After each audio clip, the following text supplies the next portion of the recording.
temos usado os cultos de domingo à noite. Nós, obviamente, interrompemos por causa de uma série de outros temas que nós precisávamos tratar, mas nós vínhamos numa sequência de reflexões a partir do início do capítulo 20, falando sobre o impacto da ressurreição de Jesus na vida das pessoas. Nós temos um tema geral que nós estávamos tratando, que é a ressurreição muda tudo, muda tudo. E a gente viu como que isso foi impactante para a vida dos primeiros discípulos, iniciando-se ali com Pedro, João e Maria Madalena, depois apenas com Maria Madalena. Obrigado, Rafael. Apenas com Maria Madalena. Logo depois, a gente viu como que isso impactou a vida de Tomé, que não estava nas outras aparições, nas aparições anteriores. E agora a gente vai entrando aí no capítulo de número 21, hoje, e domingo que vem provavelmente a gente encerra essa sequência. O texto diz assim: depois disso, Jesus apareceu novamente aos seus discípulos, às margens do mar de Tiberíades. Foi assim, estavam juntos Simão Pedro, Tomé, chamado Dídimo, agora ele está aí, né? Ele apareceu no capítulo 20, mas nas anteriores não. Natanael, de Caná da Galileia, os filhos de Zebedeu e 2 outros discípulos, que João não cita o nome. Vou pescar, disse Pedro. E eles disseram, nós vamos com você. Eles foram, entraram no barco, mas naquela noite não pegaram absolutamente nada. Ao amanhecer, Jesus estava na praia, mas os discípulos não o reconheceram. Ele lhes perguntou, filhos, vocês têm algo para comer? Eles responderam, não. Ele então disse, lancem a rede do lado direito do barco e vocês encontrarão. Eles lançaram e não conseguiram recolher a rede, tal era a quantidade de peixe. O discípulo a quem Jesus amava disse a Pedro, é o Senhor. Simão Pedro, então, ouvindo-o dizer isso, vestiu a capa, pois havia tirado, e lançou-se ao mar. Os outros discípulos vieram no barco, arrastando a rede cheia de peixe, pois estavam apenas a cerca de 90 metros da praia. Quando desembarcaram, viram ali uma fogueira, peixe sobre as brasas e um pouco de pão. Disse-lhe Jesus, tragam alguns dos peixes que vocês acabaram de pescar. Simão Pedro entrou no barco, arrastou a rede para a praia, ela estava cheia. Tinha 153 grandes peixes. Embora houvesse tantos peixes, a rede não se rompeu. Jesus lhes disse, venham comer. Nenhum dos discípulos tinha coragem de lhe perguntar, quem és tu? Sabiam que era o Senhor. Jesus então aproximou-se, tomou o pão, deu a eles, e fazendo o mesmo com o peixe. Essa foi a terceira vez que Jesus apareceu aos seus discípulos, depois que ressuscitou dos mortos. Vamos orar ao nosso Deus? Pai, nós oramos, agradecidos ao Senhor, porque a Tua palavra é poderosa, a Tua palavra nos alimenta, nos direciona, nos incentiva, nos encoraja. A Tua palavra nos enche de esperança, de fé, nos ajuda a crer. A Tua palavra, ó Deus, ela está cheia de testemunhos, de pessoas, ó Deus, que viveram grandes experiências com o Senhor, de pessoas que foram transformadas, de pessoas que tiveram pecados perdoados, que tiveram, ó Deus, cura para as suas vidas. E nós somos gratos porque temos isso em nossas mãos, esses relatos em nossas mãos, e cremos que são fidedignos, são fiéis e que nos ajudam a crer, que nos ajudam a nos render ao Senhor, ao senhorio do Senhor e à suficiência do Senhor. Nos ajuda nessa noite, ó Deus, a entender a Tua palavra, nos ajuda a aplicar a Tua palavra aos nossos corações, e isso de forma poderosa, de forma que nos trate, de forma, ó Deus, que nos cure, de forma que nos transforme, para a glória do Senhor Jesus. É isso que nós oramos, em nome daquele que vive e reina para todos sempre. Amém. Antes da gente entrar, propriamente dito, naquilo que a gente vai falar aqui nessa noite, queria deixar claro para os irmãos que, a despeito de nós discorrermos no texto, a gente não pode considerar essencialmente uma exposição bíblica nesse momento, porque a gente não vai entrar em alguns temas aqui. Esse texto é repleto de temas que nós poderíamos entrar, mas não é o caso aqui nessa noite. Eu quero seguir na mesma sequência, na mesma liberdade que eu tive com os outros textos. E eu quero começar essa mensagem com alguns questionamentos. Eu até ventilei essa manhã um pouco daquilo que eu questionei desse texto quando eu comecei a ler. O capítulo 21 de João, para mim especialmente, é um capítulo que eu gosto dele, muito interessante, a despeito de eu não pregar muito nele, mas eu gosto muito disso. E eu fiz alguns questionamentos, eu queria começar com esses questionamentos, e esses questionamentos eles têm por objetivo nos levar a entender e aceitar com maturidade espiritual muito dos nossos próprios comportamentos. Então, olhar para o capítulo 21 é olhar para ele como, precisamos olhar para ele com maturidade espiritual, precisamos aceitar aqui, compreender aqui alguns comportamentos que é próprio da nossa natureza, da nossa pessoa. É possível nós nos identificarmos muito aqui com os comportamentos, as atitudes, talvez até mesmo os sentimentos que esses discípulos viveram aqui nesse evento. Ao chegar nesse texto, depois de já ter lido outras aparições de Jesus aos seus discípulos, aqui diz a terceira vez, aí você olha para trás, parece que tem mais de 3, mas se você excluir, por exemplo, a aparição a Maria Madalena e outros pontos, você vai ver que são 3 de fato. Mas ao chegar nesse texto, depois de ter lido e pregado aqui, exposto para vocês outras aparições de Jesus aos seus discípulos, dentre os quais Pedro e João sempre estiveram presentes nessas aparições, estão aqui agora nesse texto, eu me pus a pensar nesse evento. A impressão que me passa, eu não sei se isso é passado para vocês quando você lê o texto, mas a impressão que me passa é que esses homens, eles não estão emocionalmente alegres com o que está acontecendo aqui agora. Parece que esse momento aqui, essa pescaria, não é a pescaria da felicidade. Não é aquela pescaria que você diz assim, eu tive um momento muito feliz depois de um estresse muito grande, mas eu estou alegre, eu estou vivo, eu estou bem, eu vou pescar. Vamos reunir alguns amigos, vamos para a beira do rio, vamos acender uma brasa, vamos levar uma carne, vamos fazer um churrasco. Parece que não tem essa alegria aqui, parece que não tem essa felicidade. Não estão com espírito de celebração. Eles não parecem felizes, eles parecem um pouco abatidos, eles não parecem motivados para continuar a obra de Jesus. É isso que eu capto no texto. O texto, ele passa para mim um clima de fracasso. Ele passa um clima meio de frustração. Parece que ainda há um luto no coração dessas pessoas. Parece que não foi curado. O texto passa uma impressão de uma certa frustração, de um certo desânimo. É isso que o texto passou para mim quando eu li.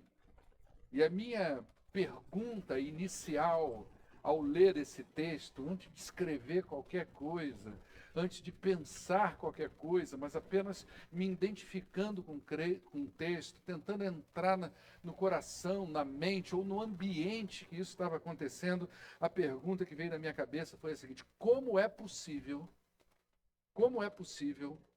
uma pessoa ter as experiências que esses homens tiveram nos textos anteriores, que foi quando Jesus chegou, estavam de portas trancadas, o coração de luto ainda, com muito medo, muita ansiedade em relação ao futuro. Jesus aparece no meio deles e diz: paz seja com vocês. Como é que pode esses homens terem vivido tudo isso nos textos anteriores e continuar desanimado ou se sentir fracassado? Como é que pode uma coisa dessa? Como é que pode acontecer o que aconteceu no capítulo 20, verso 21, que o David astutamente, prontamente, com toda a visão possível, vai colocar aí para a gente? Amém ou não, irmão? João capítulo 20, 21, como é que pode, depois que Jesus reúne com eles ali, não é? E fala, paz esteja com vocês aí nesse texto, e Jesus sopra do seu espírito sobre essas pessoas. Jesus deu autoridade a eles.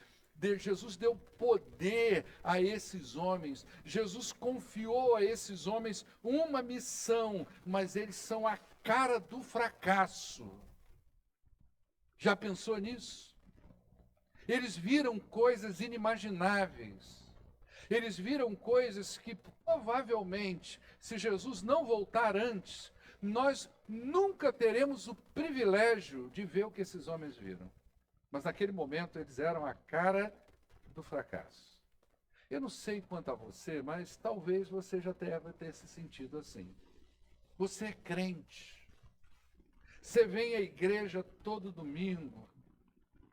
Você cumpre as coisas bíblicas. Você faz um esforço tremendo para estar na presença de Deus. Você é arrancado da cama de manhã. Às vezes você acha até que é Deus que está arrancando você, num frio terrível como foi essa manhã, para vir à igreja. E você vem diferente daquele pessoal que está indo para o churrasco, que eu já te falei, né? Uma vez que eu parei aqui no supermercado, para minha esposa pegar o café da manhã, que ia acontecer na igreja, e aquele pessoal saindo feliz dentro do supermercado, com fardo de cerveja, com saco de carvão, uma alegria muito grande, e você olha para si mesmo, para sua família, todo mundo de cara emborrada vindo para a igreja, né? E é a hora da gente falar, alegrei-me quando me disseram, vamos à casa do Senhor, você está ali, aí você vem, fica ali na frente, os crentes vêm com a cara amarrada de manhã, não é verdade? Às vezes você já se sentiu assim, você é crente, mas você não tem motivação espiritual nenhuma.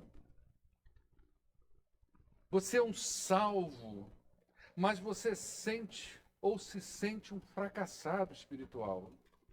Você não consegue avançar na sua vida espiritual. Você é um líder, mas tomou decisões que levaram você a pensar que você não serve mais para nada, para ministério nenhum, ou para fazer nada dentro da igreja do Senhor. Você é um crente, mas a sua vida é marcada por um desânimo, por um fracasso, por uma frustração. Já se encontrou nessa situação? Porque parece que é isso que está acontecendo aqui. Sabe por que isso acontece? Dentre muitas razões, a gente poderia pensar em muita coisa aqui.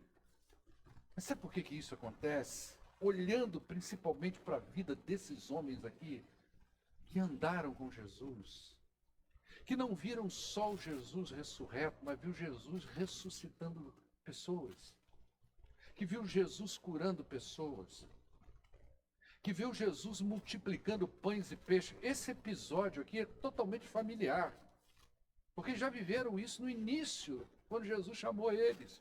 Isso aqui é uma história familiar. Tem muita coisa aqui que é conhecida durante o Evangelho. Então, são homens que viveram tudo isso, e olhando para a vida desses caras, e olhando esse momento agora, a única coisa que me vem na cabeça, que é a razão pela qual nós passamos por essas coisas todas na vida da gente, isso acontece porque você é gente. Porque você é pessoa. Porque você é ser humano. E gente tem dificuldade de confiar em Deus.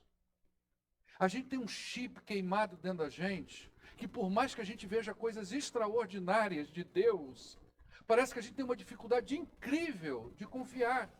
Como aconteceu, por exemplo, quando o povo de Israel passou pelo Mar Vermelho e viu toda aquela teofania de Deus antes, durante e depois de passar pelo mar, viu seus maiores medos, seus maiores traumas serem afogados nas águas, como Deus que, mostrando o teu passado, morreu aqui nessas águas. Aquilo que você tanto teme nunca mais te procurará. Eles estão sepultados nas águas do Mar Vermelho, mas mesmo assim o povo queria voltar para o seu passado. É difícil, porque pessoas são assim, nós somos desse jeito. Gente tem dificuldade de confiar em Deus. Gente tem dificuldade com o pecado. Nós temos dificuldades com o pecado e precisamos admitir isso.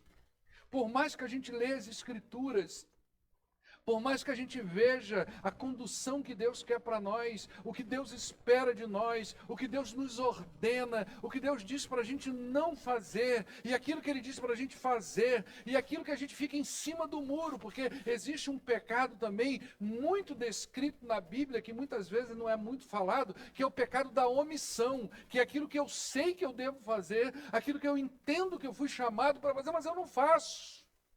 Eu estou sempre escondido nas sombras da vida. A gente sabe disso tudo, mas a gente tem uma dificuldade de lidar com o pecado pelo fato da gente ser humano, da gente ser gente, da gente ser pessoa. Gente tem dificuldade de crer. Gente tem dificuldade de tomar decisões certas. Pelo contrário, nós tomamos muitas decisões das quais a gente vem se arrepender depois, porque tomamos decisões erradas. Isso faz parte da nossa estrutura como ser humano, e glória a Deus que Ele nos entende desta forma. Amém ou não, irmãos? Glória a Deus. Ai de nós, se Deus fosse nos julgar segundo o que nós realmente somos. Por isso que entra em cena uma das coisas, um dos atributos de Deus que é fantástico, que é o Deus misericordioso, a misericórdia de Deus, que não imputa sobre nós o que de fato nós merecemos, porque Ele conhece profundamente a nossa estrutura, Ele sabe exatamente quem nós somos. Por isso que Davi, ao escrever o Salmo 51, um salmo de confissão de pecados, depois de cair a ficha de que ele estava afrontando Deus com o seu pecado. O pecado de Davi é uma coisa horrorosa. Você jamais chamaria Davi para ser pastor da sua igreja. O cara matou o cara, adulterou, encobriu aquilo tudo, estava vivendo como se não houvesse amanhã. Até que o profeta Natan contou uma história para ele. Olha como é que é o ser humano, né? O profeta Natan conta a história de um homem que estava sendo injustiçado porque tinha uma ovelha e um cara rico chegou na cidade e disse assim: eu vou dar uma festa lá em casa, mas não quero matar as minhas ovelhas, o meu gado, mas vamos pegar o do cara pobre que só tem uma. E aquela ovelha era que dava leite na casa, era que alimentava, era aquela coisa toda, o lã, aquela coisa toda. E quando Natan conta para Davi, ele tem uma ideia de justiça. Nossa, não é possível o cara fazer uma coisa dessa, como injusto. Olha como o pecado cega a gente, né? Como ele é injusto fazer um negócio desse. E Natan falando, mas o cara é você, irmão. Você é o cara que foi lá na casa do camarada lá e pegou a esposa dele. Você é o cara que foi lá e matou o cara, rapaz. É você. Nós temos dificuldade com isso, com o pecado. E mesmo aí, quando ele escreve o Salmo 51, que é a confissão do seu pecado, ele diz lá: Senhor, sonda em mim e vê se há um caminho mau, porque tem coisa que eu faço e não sei. Tem coisa que eu legitimei na minha vida, eu tornei hábito, eu tornei dia a dia, eu tornei parte do meu modus operandi, e eu não estou dando conta que isso é pecado. Sabe por que isso é pecado? Porque você é gente. Porque ser humano é assim. E a Bíblia, ela é um livro divino que fala do relacionamento de um Deus santo com gente pecadora, com gente tosca, com gente de coração duro, que somos nós. Não tem como a gente pegar isso e encobrir isso. E a própria Bíblia não encobre isso. Os grandes heróis da Bíblia são pecadores. Você pensar em Abraão, gente, a gente está descobrindo aí, né? Eu preguei essa série de mensagens aqui, mas agora no pequeno grupo a coisa fica diferente, porque há um debate, há uma conversa. E no pequeno grupo você pega um cara que é o pai da fé, aí tu vai ver a vida do cara toda torta. A Bíblia não esconde pecados. A Bíblia não esconde a nossa natureza humana. A Bíblia não esconde as nossas possibilidades de erros, mesmo dos grandes heróis. Nós estamos falando aqui de gente como Pedro, como João, que foram pessoas usadas por Deus para dividir a história da humanidade, para levar uma mensagem de impacto que até hoje ressoa pelo mundo afora e ressoará até o dia que Jesus voltar para levar a sua igreja. Então a Bíblia é um livro divino que fala de um relacionamento de um Deus santo com gente pecadora, tosca e de coração duro. Então Pedro, João e os outros discípulos de Jesus É gente pecadora, tosca, de coração duro. É gente que tem dificuldade de entender e confiar em Deus, igualzinho você e eu, irmãos. Igualzinho a nós. Então, por que eu estou te dizendo? Por que é importante você entrar em contato com essas informações? Porque muitas vezes você vive uma vida cheia de culpas. Culpa porque você não consegue ser aquilo que a Bíblia diz para você ser. Culpa porque você não consegue ter a fé igual a do teu irmão, que às vezes confia tanto em Deus, mas você não. Culpa porque você não consegue desenvolver aquilo que Deus confiou a você. Você sabe que você tem que fazer, mas tem um troço que te trava, que você não consegue ir adiante. E você fica remoendo a tua consciência e remoendo uma culpa que nunca sai da sua vida. E aí você olha para a palavra de Deus, é uma terapia em grupo. Porque essa gente, é como se nós estivéssemos sentados, imagina você sentado numa terapia em grupo, e você está sentado lá, oi Bruce, não tem esse papo? Começando, Bruce, oi Bruce, é aquele desenho do Nemo, né? E aí cada um contando a sua história, e você vai vendo que a história dessas pessoas é a mesma da sua. Que ela se identifica com vocês. Né? Que tem o mesmo problema de crer, mas como assim? Eu não sabia que pastor tinha crise de fé. Às vezes as pessoas imaginam coisas sobre o pastor. Eu me lembro quando eu era membro de igreja, a gente olhava para o pastor como uma pessoa que a gente imaginava que ele não fazia nada do que a gente fazia. Em tudo, tá, gente? Era uma coisa estranha o olhar que a gente tinha. Eu achava, o pastor da minha igreja, ele tinha um cabelo branco, já era idoso, e o templo lá tinha um púlpito, olha a minha cabeça, e tinha uma luz que não posicionou propositalmente, não. Ela estava ali por causa da estrutura do templo, uma lâmpada, mas ela caiu no púlpito e aquilo batia no cabelo dele, e o cabelo dele era branco e ficava reluzente. E eu achava que aquilo era uma coisa de Deus que era na cabeça do cara, e que para ser pastor tinha uma coisa extraordinária que precisava acontecer. E aí eu fui para a minha consagração. E aí se joelhei lá, eu e a Marina, e um monte de mão em cima de mim, eu só sabia pedir misericórdia, Senhor, o que eu estou fazendo aqui? Misericórdia, misericórdia, e aquele monte de mão orando, acabou, e pai e tal, e aquela festa toda, todo mundo emocionado, e fomos para casa, e eu fui, tinha um almoço, alguma coisa, eu dormi na casa da minha mãe naquele dia, junto com a mãe, não sei o que aconteceu, que eu estou lá na casa da minha mãe, e numa boa, ele me toca a campainha. Era uma dupla de testemunho de Jeová. Eu falei, agora. Afinal de contas, eu sou pastor. Eu sou pastor e eu fui consagrado ontem, vai sair até raio da minha mão. Irmãos, eu tive uma frustração com aquela dupla, eles me tiraram do sério. E eu entrei dentro de casa, sentei e falei, não mudou nada. Eu continuo sendo o mesmo Paulo, pecador, cheio de problemas, cheio de questões, cheio de medos, cheio de falhas, cheio de frustrações. Então é o que está acontecendo aqui, isso acontece porque nós somos humanos. Esse pessoal viu e demorou a crer. Imagina você e eu que não vimos nada. Você viu o quê, irmão? O que você viu? Você não viu nada, você não viu ninguém. Eu já conversei com pessoas que diziam que lavava a louça e Jesus estava do lado, conversando, batendo papo. Depois de algum tempo foi diagnosticado com esquizofrenia. Você não viu ninguém, mas você crê. Olha que coisa. Por isso que Jesus disse a Tomé, no capítulo 20, no verso 29, que nós passamos por lá, você lembra disso? Tomé disse assim, eu só vou crer se eu ver ele com os cravos, poder tocar. Depois ele não quis fazer nada disso. Mas eu só vou ver, crer. E Jesus virou para Tomé e o David vai colocar em nome de Jesus, que ele está ligado acontecendo.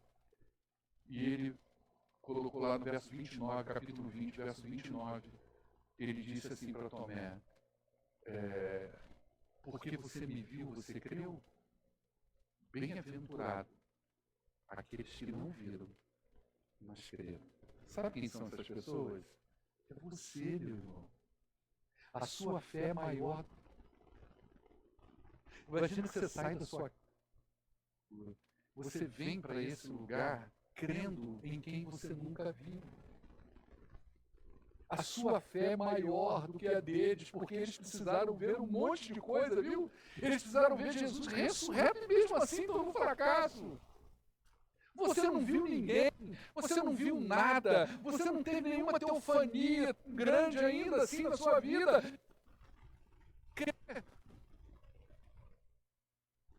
Mesmo assim, você sai da sua casa e você exerce fé, e muitas vezes Satanás tenta convencer você que a sua fé é pequenininha, que você não crê, que você não tem fé para salvação, que você não tem fé para confiar, que você não tem fé para exercer as coisas que Deus tem para a sua vida, que você não tem fé para ser fiel ao Senhor.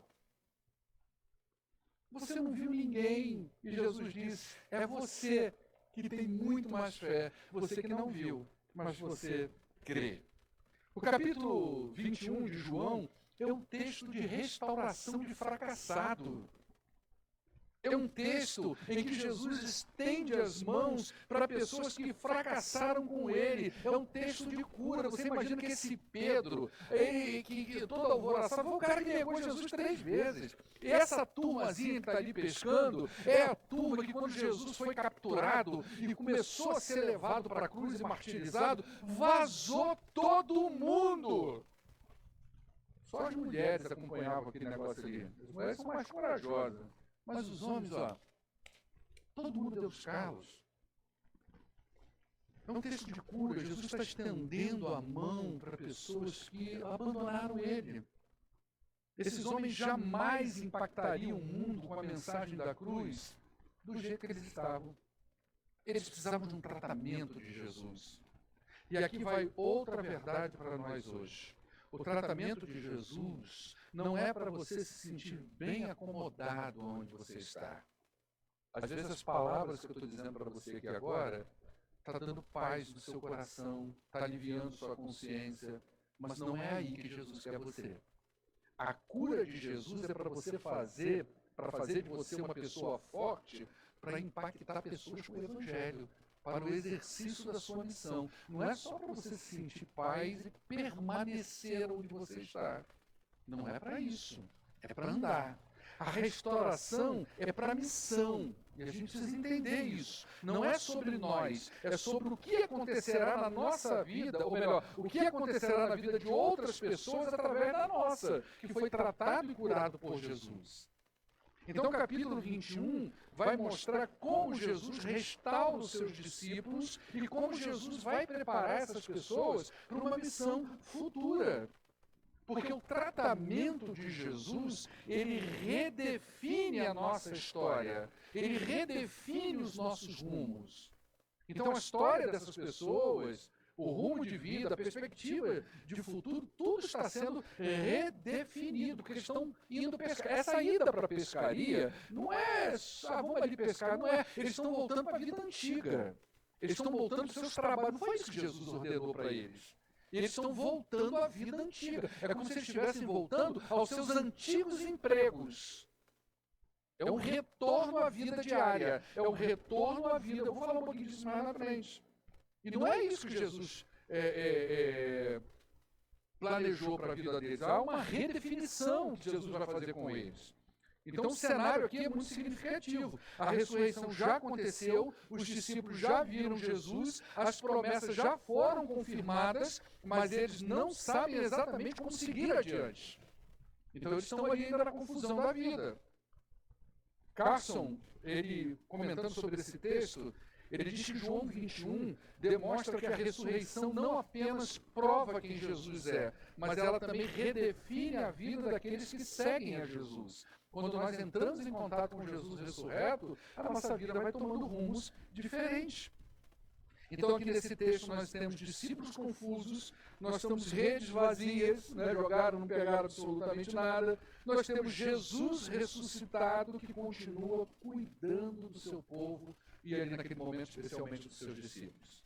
E aí a pergunta que eu quero responder para você aqui de forma breve é como Jesus cuidou desses homens. Como que Jesus cuida de nós? Como que ele trabalha na nossa vida? A primeira coisa que Jesus vai fazer com eles é mostrar dos versos 1 a 3 que sem Jesus na vida da gente, todo o nosso esforço é insuficiente. Por isso o Salmo 127 ele é muito interessante. Se o Senhor não edificar a casa, em vão trabalha os construtores. Se o Senhor, se ele não proteger, em vão é a sentinela. O que ele está mostrando ali? Não é que você não deva trabalhar, não é que você não deva se proteger, mas que sem ele, esse esforço é insuficiente. Essa é a ideia do texto. Pedro disse, eu vou pescar, aí no verso 3. Ele decide voltar à pesca, ele voltou às suas origens. Ele precisava trabalhar para se sustentar. Afinal, o retiro espiritual acabou. Já teve essa sensação de ir para um movimento espiritual? E ele foi bom pra caramba. A juventude, talvez isso seja mais presente, os adolescentes. E aí, você foi, às vezes é época de carnaval, mas na quarta-feira, na quinta-feira, você tem que voltar para a escola. Você tem que voltar para a faculdade, você tem que voltar para o seu trabalho. O retiro espiritual acabou, a vida voltou à rotina. É segunda-feira, dia de produzir, o sonho acabou, a dura realidade da vida está diante desses homens. Como eles gostariam, e principalmente Pedro, que aquilo durasse para sempre. Talvez tudo isso veio na cabeça, no coração, como foi bom, como poderia ser para sempre aquilo. No Monte da Transfiguração, ele chegou a sugerir de se montar tendas para que ele e os outros ficassem lá, Pedro, Moisés, Elias, Jesus, João, Tiago, imagina o bate-papo ali. Eles, né? E chega a sugerir, Senhor, só quer que a gente monte umas tendas aqui? Jesus mandou todo mundo descer, com outras palavras, mas não é para ficar aqui nessa tenda gostosa. A vida está lá embaixo, a vida está acontecendo. Então Pedro diz, eu vou pescar, ele vai voltando às origens, afinal de contas o seu amigo, o seu mestre, o seu Senhor foi embora. E eu imagino que nesse lugar, fazendo a mesma coisa que estava fazendo quando Jesus o encontrou pela primeira vez, deve ter sido uma ebulição de sentimentos no coração de Pedro. Eu estou fazendo a mesma coisa no dia que ele me encontrou, só que ele não está aqui agora. Então vamos pescar, vamos para o mesmo lugar, talvez um ponto de conexão, um ponto de saudade, para ver se o luto ameniza um pouco. Então a gente procura pontos de contato, fotografias, roupas, uma imagem, um vídeo, talvez um ponto de contato para aliviar a dor do luto do coração, porque eu já vi ele 3 vezes, mas cadê ele? Isso não ficou muito claro. E algumas perguntas vêm à nossa mente. Será que Pedro abandonou o chamado e voltou à vida normal? Será que tudo que Jesus ensinou para ele durante aqueles 3 anos, tudo que Jesus falou para ele, Pedro, sobre esta pedra será edificada a tua igreja, eu te dou a chave do reino, Pedro, eu estou te preparando para uma liderança, Pedro, e agora Pedro fala, nossa, esse BO acabou. Vou abandonar, vou pescar, vou voltar para o meu antigo emprego, né? Será que os discípulos que o acompanharam teriam desistido da missão? Pedro, nós vamos contigo. Pedro é um líder, vou pescar, vai todo mundo com ele. Ele é líder. Ele foi o líder daquele grupo, daqueles 12 o tempo todo. Então, se ele não estava lá na hora que Jesus foi crucificado, ninguém vai estar, porque se ele é o cara, não estava, quem é que vai estar com ele? Ele é líder. Será que os outros discípulos, será que esse conjunto de pessoas teriam desistido da missão? O texto diz que esses homens trabalharam durante toda a noite arduamente. O resultado foi que eles não apanharam absolutamente nada. Pessoas experientes, conhecedores do mar, profissionais da pesca, e mesmo assim nada consegue. E aí o sentimento de fracasso deve ter aumentado ainda mais, a frustração agora ficou mais intensa. Aquele mesmo Pedro que confiava na sua própria força, na sua sabedoria de pescador, agora experimenta novamente a sua insuficiência. Existe uma lição fundamental aqui. Presta atenção. Capacidade humana não substitui a dependência de Deus. Você pode possuir experiência, recursos, conhecimento, planejamento, mas se a bênção do Senhor não estiver sobre nós, os nossos esforços eles são vazios. Às vezes a gente até consegue as coisas, mas não consegue coisas aqui dentro. Às vezes a gente consegue coisas em volta da gente, mas não dentro da gente. E quando Deus trabalha e está no negócio, a bênção dentro da gente é muito maior que a bênção fora da gente. Então a gente pode possuir muitas coisas, mas se a bênção de Deus não estiver sobre nós, parece que aquilo tudo não faz sentido. Essa é a primeira etapa do tratamento de Deus em nós. Se Deus não deliberar a bênção, todos os nossos recursos parecem que se tornam inúteis. A gente tenta, mas a gente não consegue. A gente chega ao topo da montanha que a gente sonhou, mas quando a gente chega lá e olha para baixo, e olha lá para cima, e olha para o lugar que a gente está, a gente não vê sentido naquilo que nós fizemos. Parece que está sempre faltando alguma coisa, porque afinal de contas, como diz aí, principalmente os freudianos, nós somos sujeitos da falta. Sempre está faltando alguma coisa. Quando nós encontramos com Cristo ressurreto, nós experimentamos o poderoso e maravilhoso que é a suficiência de Cristo para nós. Ele é suficiente e tudo vem dele. Essa foi a primeira etapa do tratamento. Sem mim, vocês não podem fazer nada. Pode jogar rede aonde quiser, que não vai vir peixe. Segunda lição que a gente aprende aqui no tratamento, Deus cuida de nós, nos mostrando que é Ele quem governa a vida do seu povo. Enquanto não houver rendição, não tem governo. Ao clarear da madrugada, Jesus estava na praia, verso 4. A noite do fracasso, agora é seguida pelo amanhecer da graça. Estava lá Jesus. Então ele pergunta, filhos, qual é o termo? Filhos. Já não é amigos, é filhos. Você tem alguma coisa aí? Vocês têm alguma coisa para a gente comer? É interessante, eu já estava até conversando com ele, eu falei, Cristo, quantos anos você tem? Ele falou a idade dele, 31 anos. Eu falei assim, Jesus devia ter mais ou menos, imagina que Jesus, nesse auge do ministério, agora não, ressurreto, né, era da idade. E os seus discípulos eram da idade mais ou menos de muito que nós temos aqui, na casa de 25, 26, 28 anos de idade, talvez até menos, talvez um pouquinho mais. Era uma rapaziada. E Jesus chama filhos. Filhos. Né? Vocês têm alguma coisa para comer? Jesus sabia que eles não tinham pegado nada. Eles não sabiam, mas Jesus já estava ensinando para eles que as provisões não viriam mais da pesca, mas viriam do trabalho deles no reino.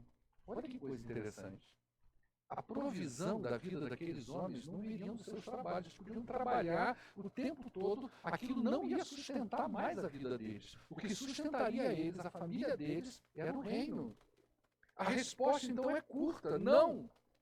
Como que dizendo, não pegamos nada. A resposta de Pedro, ou de qualquer um desses discípulos que falou esse não, essa resposta é a cara da decepção. Não tem nada, não pegamos nada, não tem nada porque estão no lugar errado, não tem nada porque estão pescando o peixe errado. Então, uma única palavra resume horas de trabalho, uma noite de trabalho. Não! Imagina a frustração. Jesus perguntou, talvez propositalmente, vocês precisam entrar em contato com essa frustração. Vocês não pegaram nada porque estão pescando o peixe errado, não pegaram nada porque estão no lugar errado, não pegaram nada porque eu não deliberei a minha bênção sobre isso. Porque quem governa a vida de vocês sou eu. Então vem a ordem de Jesus, faz o seguinte, lança a rede do lado direito. Humanamente, a instrução parece sem sentido, mas eles obedecem e a rede se enche de peixe.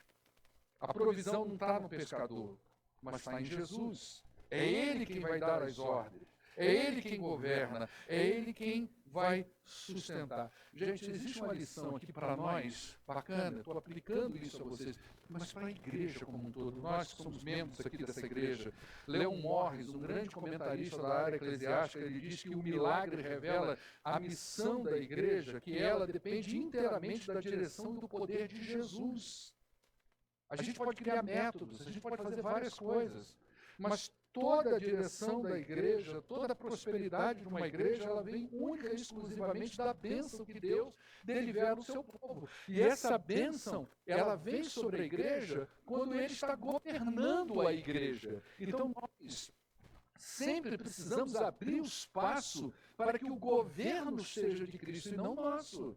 não é sobre o que nós queremos, não é sobre a nossa vontade ou a nossa direção. Nós temos, cada um de nós, uma igreja na cabeça, um modelo de funcionamento, mas nós precisamos entender qual é a vontade do Senhor da igreja. E o Senhor da igreja é Cristo. Então a provisão não vem do pescador, vem de Jesus. A cura começa reconhecendo a suficiência de Cristo e segue reconhecendo o senhorio de Cristo.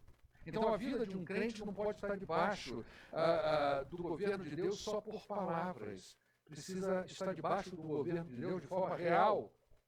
Quando João ouviu, ele se ligou e logo disse: é o Senhor. É Jesus. Ele percebeu o que estava acontecendo. Não é? Pedro, impulsivo, como sempre, lembra lá no túmulo, a gente estudou sobre isso, né? João deu uma olhada, não entrou. Pedro já foi, correu na frente dele, saiu entrando, aquela coisa toda, né? Chegou no lugar, foi entrando, melhor dizendo. Pedro, impulsivo, como sempre, o que ele faz? Coloca a roupa, ele deve ter tirado a parte mais pesada da roupa para poder pescar melhor, pula na água e vai nadando direto para encontrar Jesus lá. Tem gente que discerne primeiro. Tem gente que tem uma perspectiva espiritual primeiro que a outra. Tem gente que faz primeiro sem nem discernir. E tudo é corpo de Cristo, tá, irmãos? Então, se você tem uma pessoa que tem muito discernimento e vocação, não se culpa não. João era mais ou menos assim, tá? Agora, se você, às vezes, o teu discernimento não é igual ao do teu irmão, mas as suas ações são mais ativas, o outro que não pensa e não faz também não se culpa não, porque tem lugar para todo mundo no corpo de Cristo. Para quem pensa primeiro, para quem faz primeiro, o importante é a gente estar no corpo. A obra cristã produz fruto quando ela é realizada sob a direção de Jesus. A igreja não prospera por estratégia, por carisma, por estrutura, ela prospera porque Cristo é o Senhor da missão, é o Senhor da igreja. É Cristo quem governa o seu povo. E a melhor decisão de vida é se render ao governo de Jesus. Ele governa, ele cuida e ele trata do seu povo. E ele estava fazendo isso com aqueles homens. Porque a partir desses homens ia haver uma grande revolução no mundo que duraria até os dias de hoje. Então, em primeiro lugar, Jesus vai cuidar e mostrar que sem ele o esforço é insuficiente. Ele vai mostrar que quem governa a vida do seu povo é ele, não são as estratégias humanas, e nesse processo de cura ele também vai mostrar dos versos 9 a 11 que é ele quem vai cuidar das necessidades do seu povo. Então quando eles chegam à praia encontram algo surpreendente, né? Tem lá pão, tem uma brasa, o peixe vai entrar ali. Jesus havia preparado tudo aquilo que eles procuravam. Eles trabalharam a noite toda, deviam estar com fome. E enquanto trabalhava a noite inteira sem sucesso, Jesus já estava providenciando o alimento. Os discípulos estavam preocupados com o sustento, eles estavam preocupados com o futuro, eles estavam preocupados com direção, mas Jesus já havia cuidado de tudo. Gente, muitas vezes Deus age no silêncio e muitas vezes nós nem percebemos esse agir de Deus. A gente fica desesperado achando que Deus não está trabalhando, nos enchemos de ansiedade a respeito do futuro, das nossas faltas, e não percebemos que tudo está sendo preparado e cuidado por Deus. J.C. Ryle diz: o Senhor nunca abandona aqueles que pertencem a Ele, ainda que por algum tempo Ele pareça que está distante de nós. A cena continua, e quando eles lançam a rede, né, João chega a registrar a quantidade de peixes. Deviam ser peixes grandes, talvez ele, por entusiasmo, começou a contar, e aí isso dá BO para o futuro, porque muitas interpretações alegóricas surgem ao longo da história sobre esses quantidade de peixe, esse número, mas a maioria dos estudiosos entende que João simplesmente está enfatizando a magnitude do milagre, o fato impressionante de uma rede cheia de peixes grandes não ter arrebentado. Um grande estudioso da palavra de Deus, professor do seminário do sudoeste americano, Andreas Kosterberg, esse cara escreve para famílias também. Eu gosto muito das coisas que ele escreve. Ele diz que o detalhe que João traz reforça a realidade histórica do acontecimento e demonstra a abundância da provisão divina, e como Deus cuida da gente de forma abundante. É Jesus dizendo: vocês não pegaram nada sozinhos, mas eu cuidei e dei a vocês peixes grandes e em abundância. Então Jesus deixa isso claro também no Sermão do Monte. A mensagem de Jesus lá em Mateus capítulo 6, dos versos 25 a 34, a gente não vai ler isso, é uma só. Não se preocupem, eu cuido de vocês. Você deve conhecer bastante esse texto, né? Não vos preocupeis com o dia de amanhã. Ele cita o exemplo do passarinho, ele cita o exemplo dos lírios do campo. Porque o que Jesus estava fazendo ali com aqueles discípulos? Tirando deles a preocupação, tirando deles o medo, a ansiedade, dizendo para eles: eu vou sustentar vocês. Mas parece que isso não entrou no coração. Eles estão com isso ainda na vida, e Jesus está aqui de novo. Pegaram o que? Nada. Então, sou eu, não é vocês. Sofremos por muitas preocupações, sofremos por faltas que ainda não nos faltam. Já viu isso? Você sofrer por uma falta que não te falta ainda. Sofremos por perdas que ainda não perdemos. Isso é ansiedade, é você sofrer por coisas que não aconteceram. E como isso te paralisa. Gente, você sabe por que o ansioso é cansado? O ansioso, ele é cansado, porque é a mesma coisa você pegar um elástico, e a ansiedade, quando ela atinge picos muito altos, ela vai dar a mão à depressão.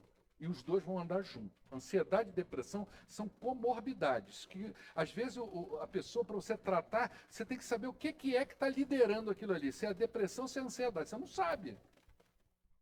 Então, se a ansiedade vai lá em cima, o sujeito estica aquele elástico, volta e vai dar a mão à depressão, vai ficar caído. Por quê? Porque imagina que você recebeu uma carga de 100% de vida de manhã. Acordou, tomou um café, Deus pela sua misericórdia, que segundo Lamentações de Jeremias, se renova toda manhã. Aquela noite você dormiu maravilhosamente, Deus te deu 100% de carga de vida. Tu pega 50% disso e joga lá no futuro. Tu não sabe nem se aquele futuro vai ser real para você, porque futuro é uma coisa que não existe para nós. O futuro pode ser totalmente diferente do que você desenhou. O passado, sim. Quando você pensa no passado, ele é exatamente o que aconteceu. Ele já aconteceu. Mas o futuro, você não tem como prever ele. Porque ele pode ser diferente, mas você pegou 50% da sua energia e você jogou nesse futuro. E aí, metade da vida que Deus deu a você estão presas a preocupações que você não sabe se vai acontecer.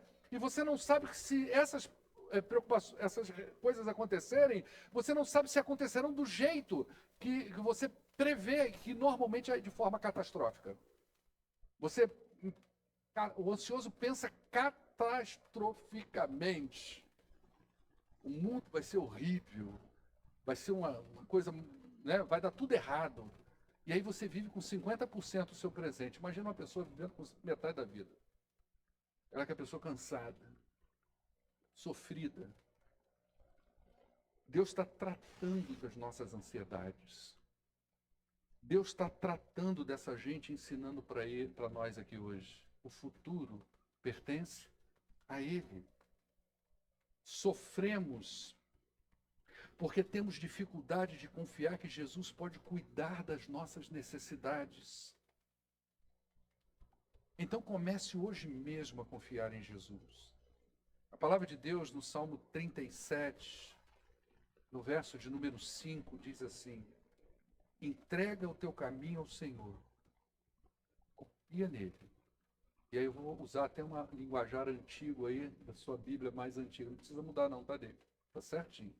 E o mais ele fará. Olha que palavra linda.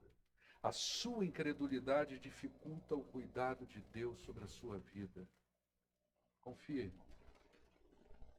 Depois Jesus dá mais um passo nesse tratamento e vai convidar essas pessoas agora para uma comunhão. Diz: venham comer. Verso 12. Então, após o fracasso vem o convite, após a frustração vem a comunhão, após a noite vazia vem a mesa preparada por Jesus. E quando esses discípulos chegam, Ele não humilha os seus discípulos, jogando, lançando em rosto a incredulidade. Ele não repreende Pedro ali imediatamente. Depois ele vai ter uma conversa particular com Pedro, que a gente vai ver semana que vem. Primeiro, ele não destaca ali os fracassos da noite. Ele alimenta, ele recebe, ele restaura a comunhão. Porque quando a gente está fracassado, se sentindo fracassado, às vezes a gente tende a se distanciar de Jesus. E ele agora está chamando para a comunhão. A restauração sempre começa com a iniciativa dele. Os discípulos não encontraram Jesus ali naquela praia, foi Jesus que os encontrou. Foi Jesus que foi a eles. William Hendricks, ele diz que o Senhor não apenas salva, ele sustenta, ele fortalece, ele prepara a pessoa para o serviço. E Deus ali estava tratando deles. E é assim que Deus trata para a gente. Ele vai mostrando para a gente que é Ele que governa. Ele vai mostrando para a gente que não adianta a gente pular para a esquerda, para a direita, para frente, para trás, porque tudo vem dele. Ele mostra para a gente que nós precisamos entender que o governo é dele, que as nossas necessidades estão no comando dele. Ele garantiu-se a promessa. Busque em primeiro lugar o reino de Deus e todas as outras coisas vai ser acrescentada, como que dizendo, eu resolvo o problema de vocês, eu resolvo o problema financeiro de vocês, eu posso resolver o problema emocional de vocês, eu posso resolver muitas coisas na vida de vocês, até o problema da morte, dando a vocês a vida eterna, para que vocês estejam livres para aquilo que eu preciso confiar na vida de vocês. Como é que a gente conclui isso aqui? Esse texto, no geral, diz para nós o seguinte, presta atenção, talvez seja a palavra de Deus para você. Você veio aqui hoje, às vezes o coração está... Você é crente, mas está desanimado, sentindo fracassado. Você quer dar um passo e não consegue, a culpa atormenta você, você quer sair da bolha e não consegue. Fracassos não anulam o cuidado de Jesus. Os discípulos falharam, Pedro falhou, nós podemos falhar. Você imagina eu, na condição de pastor há mais de 20 anos, o quanto já falhei na minha vida.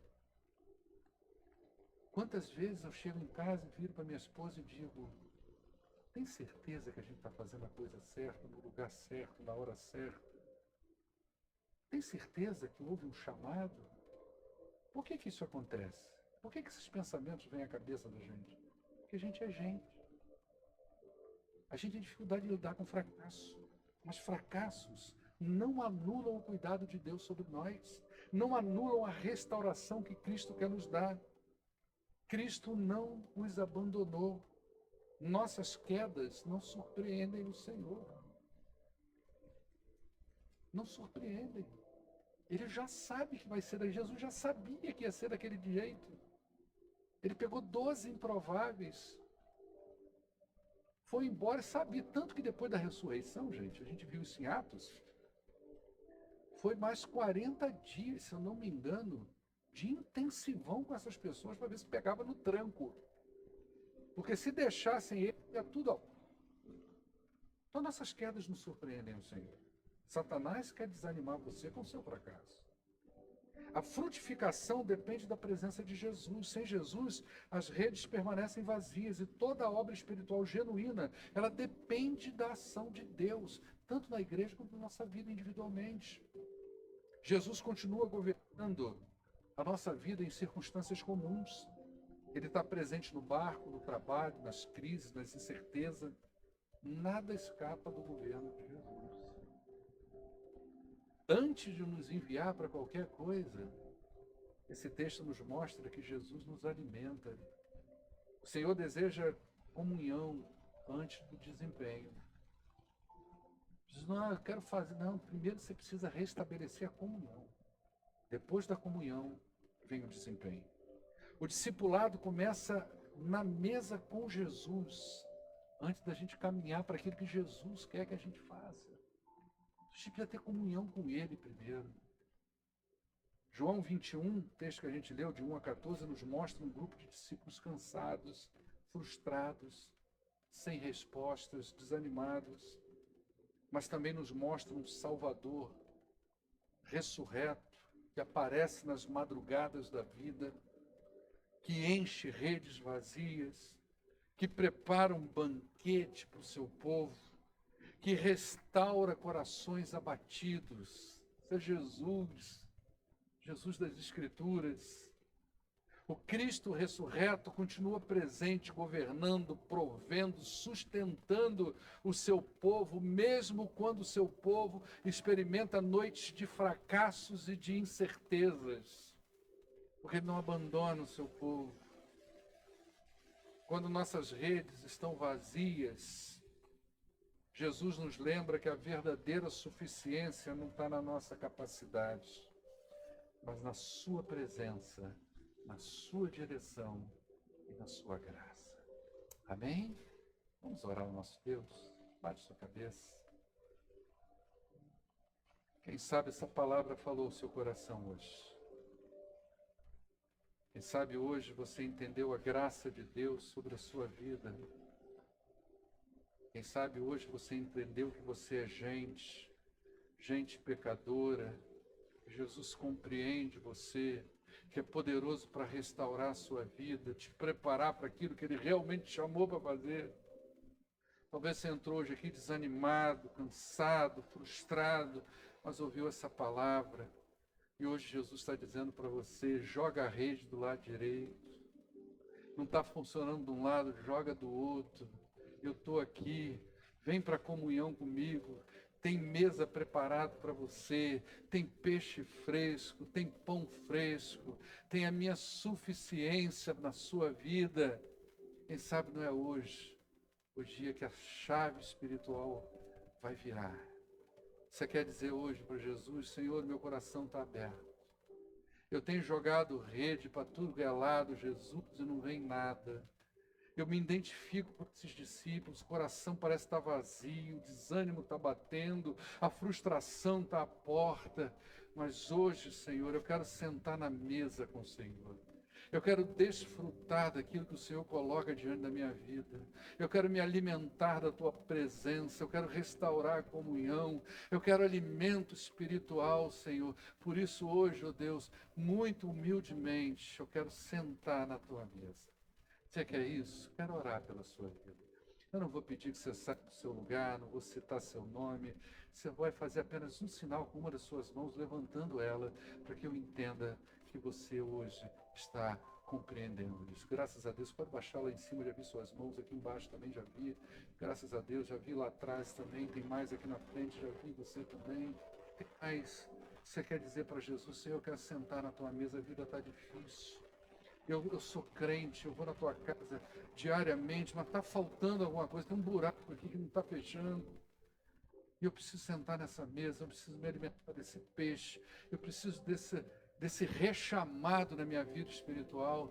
Você quer isso? Só levantar uma de suas mãos, eu não vou pedir você para sair do seu lugar, eu só vou orar. Você tem mais alguém? Se não tem, nós vamos lá atrás, já vi sua mão também, graças a Deus. Tem mais? Vamos orar ao nosso Deus. Pai, em nome de Jesus, eu te peço, Pai, que visite essas pessoas que levantaram as suas mãos. O Senhor conhece o drama de cada uma delas, a dificuldade, o esforço, a luta que cada uma delas tem, ó Deus, para permanecer na Tua presença. Essas pessoas saem das suas casas, elas empreendem esforços espirituais, elas querem algo para além daquilo que estão vivendo hoje. Elas vislumbram um mundo com o Senhor, elas vislumbram algo real com o Senhor, mas elas não conseguem dar um passo além daquilo que elas estão vivendo hoje. Eu te peço em nome de Jesus, Pai, visita esses corações, quebra as correntes, alivia a dor, ó Deus, liberta das amarras que prendem, ó Deus, às vezes as amarras estão dentro do próprio coração, propriamente, da vida que idealizaram para si mesmo. Rebenta essas correntes em nome de Jesus, ó Deus, para que eles possam viver com liberdade aquilo que o Senhor tem para a vida deles. Ah, Senhor, que deem frutos para a glória do Teu nome, como eles fizeram aqui com essas redes. Pai, para em nome de Jesus, alimenta essas pessoas com a Tua graça, restaura com a Tua misericórdia, e prepara para aquilo que o Senhor os tem colocado no coração, para aquilo que o Senhor tem chamado na vida deles.